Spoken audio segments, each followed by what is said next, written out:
Welcome to the Tipping Point Show. I'm Jimmy Evans. I'm so glad that you've joined me today.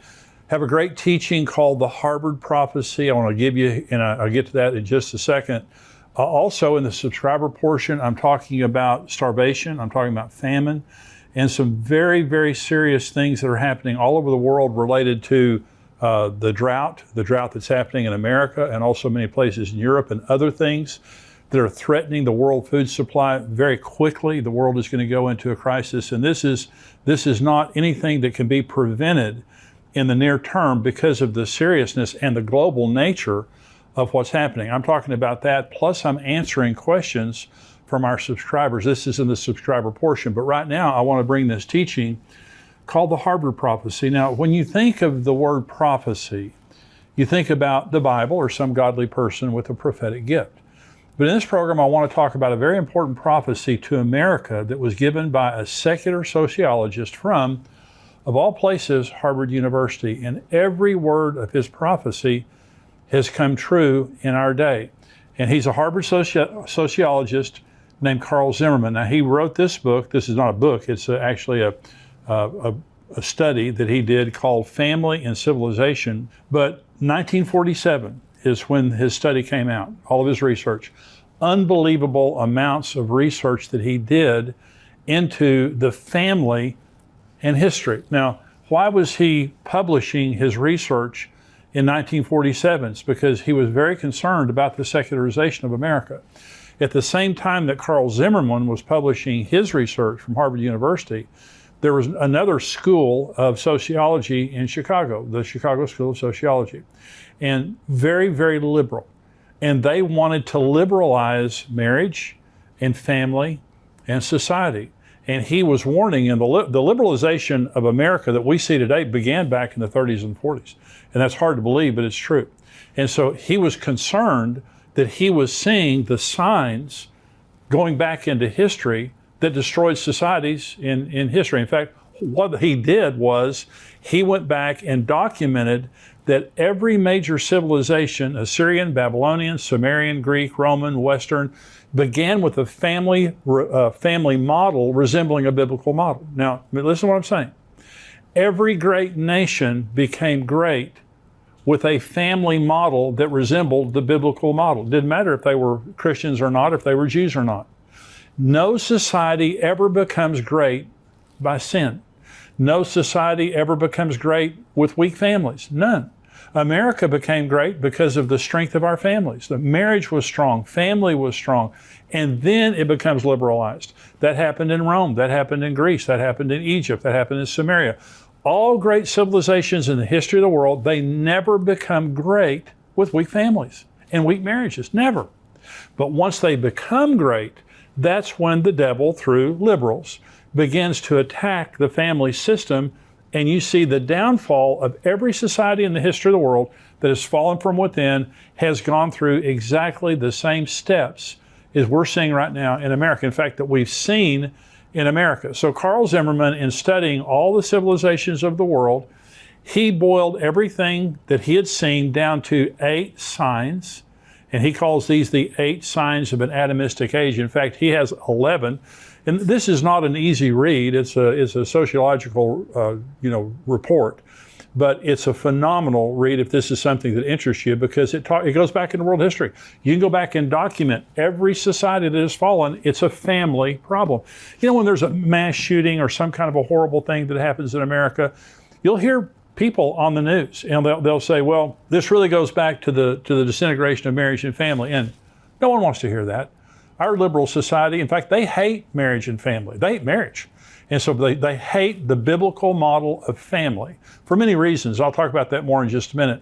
But Carl Zimmerman, in his book, he talks about the signs of an atomistic age. Now, atomistic is like an atom, A-T-O-M, the smallest measurable unit. Protons, neutrons, electrons. So an atomistic age. Well, what does that mean? That means society goes from being about the whole to being about the individual, the atom, the tiniest measurement of one person. It's not about the 330 million people in America. It is about that individual, that now we celebrate the individual. So how does that happen? Because all great societies become great because you have a strong marriage of parents who care about their children more than themselves. They sacrifice for their family. Most of them have a fear of God.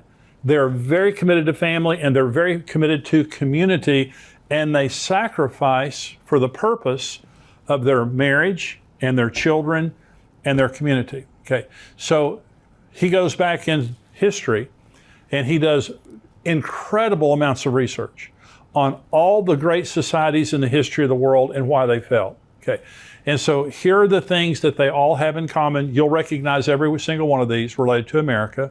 Number one, Carl Zimmerman says, marriage loses its sacredness as it is frequently broken by divorce. And such divorces do not consist of guilty parties, but simply two people who wish to terminate a relationship. Let me give you a little history lesson related to the Bolshevik Revolution in Russia. And in 1917, there was the Red October, where the Bolsheviks overthrew the czars. They overthrew the previous government. Now, their formal government, the Soviet government, wasn't set up until 1922, but they came in and they took over. And they wanted to control the people. This is what they wanted to do. They were socialist. They wanted to control the people. But they had a problem. And the problem they had was that marriage was very strong. And to get married, you had to go to the Russian Orthodox Church. The Russian Orthodox Church was extremely strong in Russian society. Great authority the church had. And so you had to go to the church to get married. You had to go to the church to get divorced. And the Russian Orthodox Church obviously controls society, a great deal of society. So the Bolsheviks came in and they said, you know, these people are too strong.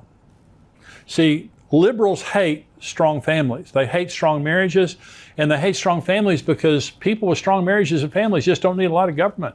We don't need the government wiping our noses. We don't need the government telling us what to do. We don't need the government telling us how to raise our children and all this kind of stuff. When you have a strong relationship with God and a strong family, you just don't need a lot of government. That's what they hate. That's what liberals hate.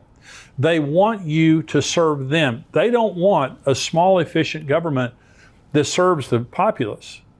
They want a population that serves the government, and the government has all the power. So the Bolsheviks came in and listen to what they did. They said, we have got to diminish the power of the church, and we have to diminish the power of the family. So here's what they did. They passed no-fault divorce, number one. No longer did you have to prove fault. No longer was divorce wrong. It was just one party unilaterally could divorce their spouse for any reason at all. You didn't have to go to the Russian Orthodox Church anymore. The second law that they passed was abortion on demand. Any woman could get an abortion for free if she went to a public hospital. That's all she had to do. No questions asked. Okay. Number three is they confiscated all of the money and property of the Russian Orthodox Church. The Russian Orthodox Church, by the way, lost 200 million members during this period of time because of the Bolshevik Revolution, also because of World War I. 200 million members during that period of time. So this destroyed society. You had orphans on the streets. You literally could divorce your spouse anytime you wanted to, get an abortion anytime you wanted to. It destroyed the Russian society, and that's exactly what they wanted, because now marriage was no longer sacred and something connected to the church. It became all about the individual. Okay. Number two, sign of an atomistic society, is the traditional meaning of marriage is lost. Alternate forms of marriage arise, and individualized marriage contracts are advocated. Pseudo-intellectuals, now by the way, this is Carl Zimmerman now. Carl Zimmerman called liberals pseudo-intellectuals. I totally agree. They begin to theorize that in order to save marriage, its form must be changed to a less strict, looser, and more companionate structure. Shacking up. That's all it means. It just means live with anybody that you want to live with. Marriage doesn't mean anything anymore. God is, by the way, the word sacred means God is in it. So God isn't in marriage anymore. It's about you. It's not about God. It's not about society. It's not about your children. Okay, because we all know that children are better off when their parents are together. It's not about your children. It's about you. Atomistic. It's about the individual. Number three, sign of an atomistic age. The feminist movement abounds in the atomistic age. Women lose their inclination for childbearing and rearing, and the birth rate decreases. Did you know? Of course, we've seen liberalism in America for decades. Betty Friedan, the founders of, the women's movement, they said that women will never be free until marriage is abolished. They hate marriage. Liberal women hate marriage. Okay, National Organization of Women. And so Gloria Steinem, all the women who started that movement, how are women doing today as opposed to 50 years ago? You say, well, women are free. Are they? Are they happier? They're not happier. They're more single, and they're not having children because marriage puts women in a place where they feel safe having children. Marriage creates a bond between parents, not just between people, but between parents, so that their children are secure in that marriage, and they're going to have children and grandchildren and have a family that's secure because of the security of that. So when marriage goes away, women don't want to have children anymore. And so the birth rate in America is dropping every year, and it's now the lowest in American history. Then you begin to depopulate, okay? Like Japan, like Sweden, like many nations in the world now they're not having enough children to replace themselves, so now they're actually depopulating. That's the beginning of the end. Finally you just don't have any people. Okay, number 4, there's an increased public disrespect for parents. You can check that box. Parenthood and authority in general, so that parenthood becomes harder for those who still try to raise children.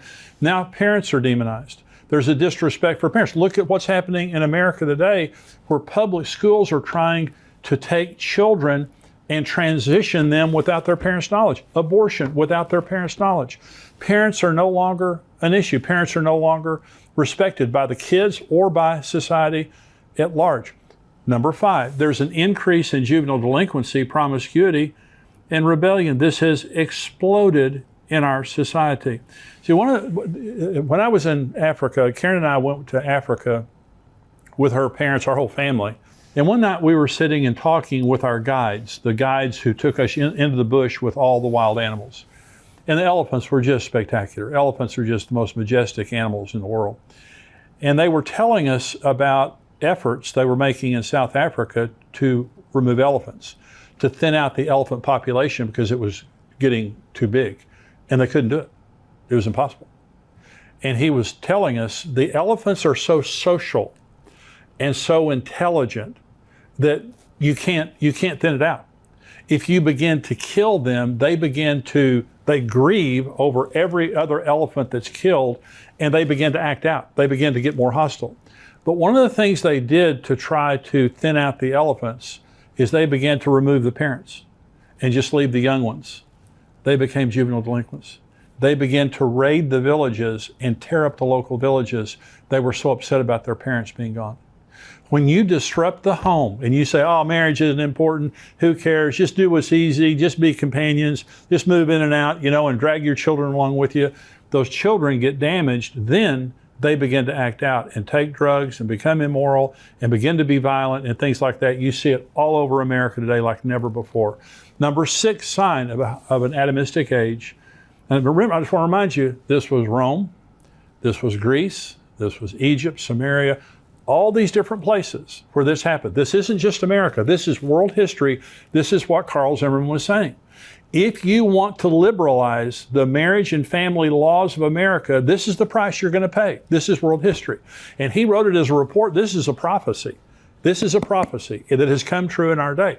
Number 6, the hostility of pseudo-intellectuals to the traditional family soon spreads to the common people, sealing the doom for the society. Okay, again, pseudo-intellectuals, that's what he calls liberals. Okay, so the hostility of pseudo-intellectuals to the traditional family spreads to the common people. So I'm the president of XO Marriage. My son is the CEO of XO Marriage. We do marriage all over the world. We're the largest marriage ministry in the world that we know of. Okay, so marriage is what we do. So we were having a conference, big conference, thousands of people flying in to go to this conference. And so, and a couple told me this story. They were checking into the hotel in the town that we were having, in the city we were having our conference. And they went to the counter and they were checking in, and the guy behind the counter said, "What are you here for?" And they said, "We're here to go to a marriage conference." And he started laughing. He said, "Do people really believe in marriage anymore?" We said, "This couple." And they said, "Well, we do." Just the guy behind the counter. Do people really believe in marriage anymore? This is again, the end game that the devil wants is to take the first institution that God ever created. Marriage is the first institution that God ever created in Genesis chapter 1, Genesis chapter 2. It's the foundation of every other institution. You can't take marriage out and keep society going. It's the foundation of society, God and marriage. We'll be right back to our teaching for today, but before that, I wanted to let you know about the sponsor of today's program, ExpressVPN. ExpressVPN helps you anonymize much of your online presence by hiding your IP address, a unique identifier that every device has that allows big tech to match your activity back to you. Visit expressvpn.com/endtimes right now to secure your internet connection. That's expressvpn.com/endtimes. Number 7, sign of an atomistic age. There's an increased acceptance of adultery. Increased acceptance of adultery. Number 8, there is a tolerance for and spread for sexual perversions of all kinds, especially homosexuality, but including others such as rape and incest. And this generally marks the final stage of societal disintegration. And we're way past that. We've got transsexualism. I had a friend of mine, and I was preaching for him in Florida, and we were sitting and talking before I went out and preached, and he said, I'm calling an emergency meeting of the church tonight to talk to the parents. And I said, what? And he said, my son is in high school. And he said, Jimmy, you can't even comprehend the perversion and degradation that's happening sexually in the high schools. That was 10 years ago. And he told me, and I'm not going to repeat to you what he told me. It's the most unbelievable thing. But what he said is, no longer are you a homosexual or a bisexual, you're a pansexual. And Miley Cyrus, I think, was the first one I heard that said this. Pansexual meaning, don't put a definition on me. I'll have sex with whomever, however I want, as often as I want. This is and it's not just immorality, it is absolute rebellion, moral anarchy against God and against morality. So we have all 8 signs. So Carl Zimmerman in 1947, going back into world history, was warning America and saying, hey, School of Chicago, sociology there, if that's what you want to do, this is what's going to happen. It's happened every place in world history that's ever been tried. And so he warned, we didn't listen to him, obviously, ignored his warnings, and the pseudo-intellectuals, the liberals, they always think they have the answer. When have they ever had the answer? Okay? But here's the question, is there an answer? Can we change? I mean, you see what's going on today. Can we change things? Yes, but there's only one way. And I want to go back to the thing that I said in the beginning, and that is the number one sign that Carl Zimmerman gave was marriage loses its sacredness. You have to turn back to God. When marriage loses its sacredness, it's because you no longer see it as God being in it. Now, in Matthew 19, this surprises some people. In Matthew 19, Jesus is confronted by the Pharisees. Now, the Pharisees believed in her-fault divorce. Okay? Not no-fault divorce, her-fault divorce. Women were owned. Women were chattel. They were property. Women didn't have rights. Men had all the rights. Listen to the context of Matthew 19. The Pharisees also came to him, Jesus, testing him and saying to him, is it lawful for a man to divorce his wife for just any reason? And he answered and said to them, have you not read that he who made them at the beginning made them male and female? And said, for this reason a man shall leave his father and mother and be joined to his wife, and the two shall become one flesh. So then they are no longer two, but one flesh. Therefore, what God has joined together, let not man separate. Now they're coming up and they're asking Jesus an honest question. If she burns the biscuits, can I put her away? If I just get tired of her, can I put her away? Because that's what they believed. They believed that for any reason at all, their wife did not please them. They just sent her down the road. And all a man had to do to divorce his wife was write down on a piece of paper, I divorce thee, walk to the front door, hand her that piece of paper. She left without children, without furniture, without money, without anything. Typically to go back to her family in shame. So women is a horrible place for women to be. And Jesus said, that's not the way God created marriage. You be careful. What God has put together, what God has joined together, let not man separate. So in In a functional society, you don't mess with marriage because God is in it. You don't go into a mother's womb and take a baby out because God is in it. See, sacred means we begin to see God in society. We see Him. But when you secularize a society, it means you sanitize God away from it. And that's exactly what's happened in America. We've taken God out, so no longer do we see marriage. It's about me. It's about me. It's about the individual. It's no longer about the group. And you have people working hard and raising a good family and paying their taxes and being important people in society. Then you have a person over here who's a pervert and comes out and says they're a pervert, and they go, oh, you're such a hero for being a pervert. And I was going, no, you're a pervert. We've taken the wrong and made it right, and the right and made it wrong. We've taken people who destroy societies and celebrate those people, and take people who build societies and begin to persecute those people. This is what's happening in America today. And so I'm saying, we go back into history. History is not on the side of liberals.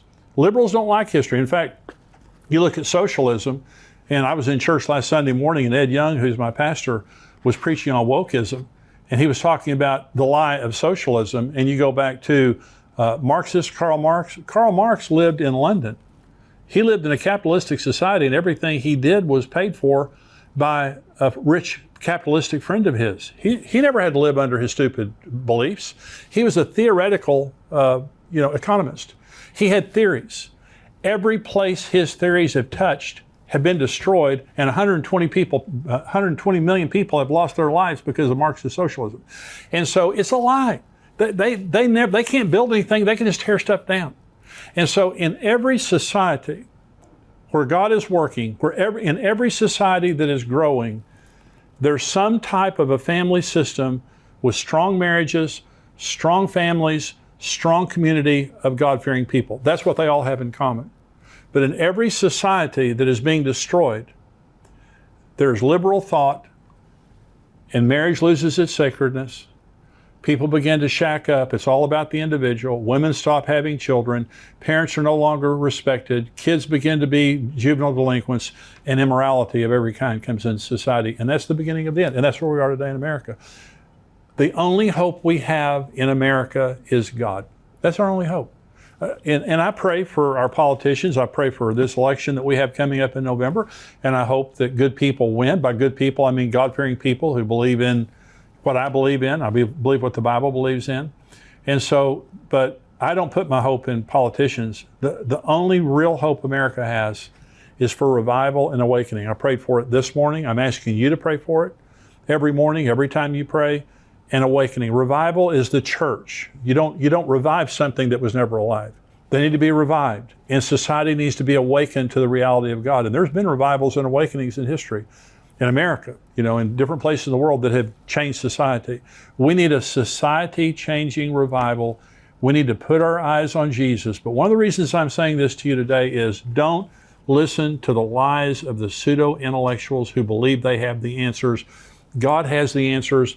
This was not a religious man bringing a word based on the Bible. This was a sociologist going back into history and making an honest assessment of what destroys societies. And liberals and liberal thought destroys societies. God and God's form of God's plan for marriage and family is what everything thrives upon. I want to encourage you today. Maybe you've kind of been affected by some of the nonsense that liberals talk about. Get it out of your head. Believe in God. Put your feet firmly upon God and God's Word, and I promise that you'll have the best future that you can possibly have with that as your foundation. So as a society, how did we get here? We got here by liberalizing marriage and family, and from that point forward, we've been down on a downhill slide. But God can change things. We need to put our eyes in God and believe in Him. So I want to go now to the subscriber-only portion of the show. I'm talking about horrible things that are happening in the world related to drought and famine. And this is actually a good thing if you're looking for Jesus to come, because this is one of the major signs of the end times. I'm also going to be answering questions from viewers. Let me say this. If you or someone you know speaks Spanish, let them know about the Tipping Point show now in Spanish. Pastor Luis Roman hosts the show each week, and he shares end times teachings along with relevant and timely news articles. You can find the link to Luis's channel in the description of this video. But you'll really enjoy that if you speak Spanish or if you know someone who does.